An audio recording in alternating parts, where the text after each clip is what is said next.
अध्यक्ष महोदय, कल सत्ता पक्ष और आज भी सत्ता पक्ष के नेताओं ने 2008 के मुंबई के हमलों का जिक्र किया, बार बार कहा कि मनमोहन सिंह जी की सरकार ने कुछ नहीं किया। ये तो जानकारी होगी ना कि उसी समय जब वो आतंकवादी हमला चल रहा था तभी उन आतंकवादियों को मार डाला था, एक बचा था और उसको भी फांसी दे दी थी 2012 में। महाराष्ट्र के मुख्यमंत्री ने इस्तीफा दिया, देश के गृह मंत्री ने जिम्मेदारी लेकर इस्तीफा दिया।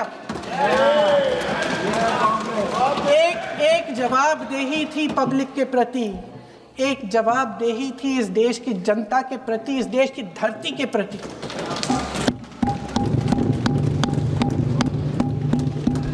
राजनाथ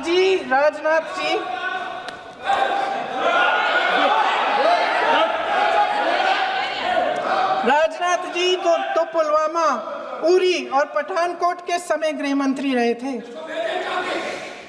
आज वे रक्षा मंत्री हैं और हमारे गृह मंत्री महोदय श्री अमित शाह जी के नाक के नीचे पूरा मणिपुर जल गया, दिल्ली में दंगे हुए, पहलगाम में हमला हुआ और आज भी वे उसी पद पर बैठे हैं। क्यों?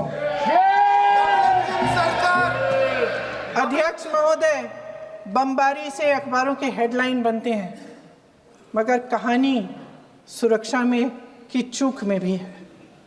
आज देश खोखले भाषण नहीं सुनना चाहता, देश जवाब चाहता है, तसल्ली चाहता है कि सच उससे छिपाया नहीं जाएगा। देश जानना चाहता है कि उस दिन अप्रैल 22, 2025 को क्या हुआ और क्यों हुआ। आप तो खुद अपनी पीठ थपथपाने में लगे रहते हैं। सेना, देश, संसद से सच छुपाते हैं। ऑपरेशन सिंदूर जब शुरू हुआ, हम सब ने समर्थन किया, सब एकजुट होकर खड़े हो गए इस देश के लिए। दोबारा होगा, दोबारा खड़े हो जाएंगे। अगर हमारे देश पे हमला होता है तो यहाँ इस सदन में किसी भी पार्टी का हो, कोई भी हो, सब आपका समर्थन करेंगे। और हमें अपनी सेना पर गर्व है कि उन्होंने इस बार भी दृढ़ता से लड़ाई लड़ी, धैर्य से लड़ाई लड़ी, वीरता से लड़ाई लड़ी। लेकिन इस ऑपरेशन का सिंदूर का क्रेडिट, उसका श्रेय तो हमारे प्रधानमंत्री जी चाहते हैं। सही भी है, ठीक है, सही है, श्रेय ले।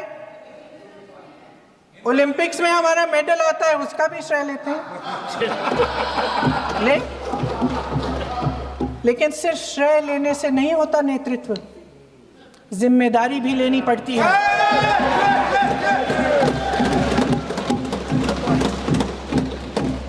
देश के इतिहास में ये पहली बार हुआ, देश के इतिहास में ये पहली बार हुआ कि जंग होते होते ही रुक गई है जी। और इस रुकावट का ऐलान हमारी सरकार, हमारी सेना नहीं करती, अमेरिका के प्रेसिडेंट करते हैं, अमेरिका के राष्ट्रपति करते हैं। ये हमारे प्रधानमंत्री महोदय की गैर जिम्मेदारी का सबसे बड़ा प्रतीक है।